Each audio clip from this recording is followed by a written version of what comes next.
We go to Mdalara. Na guys.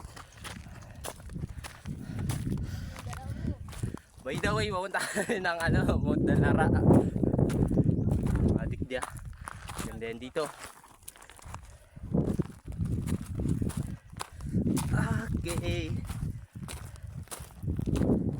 Kung sila Gio ang nakapunta ng Mount Dalara, kami rin.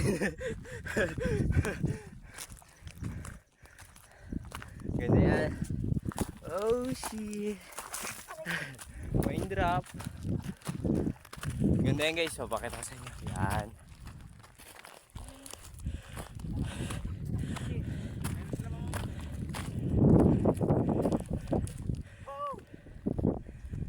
Ganda yan guys.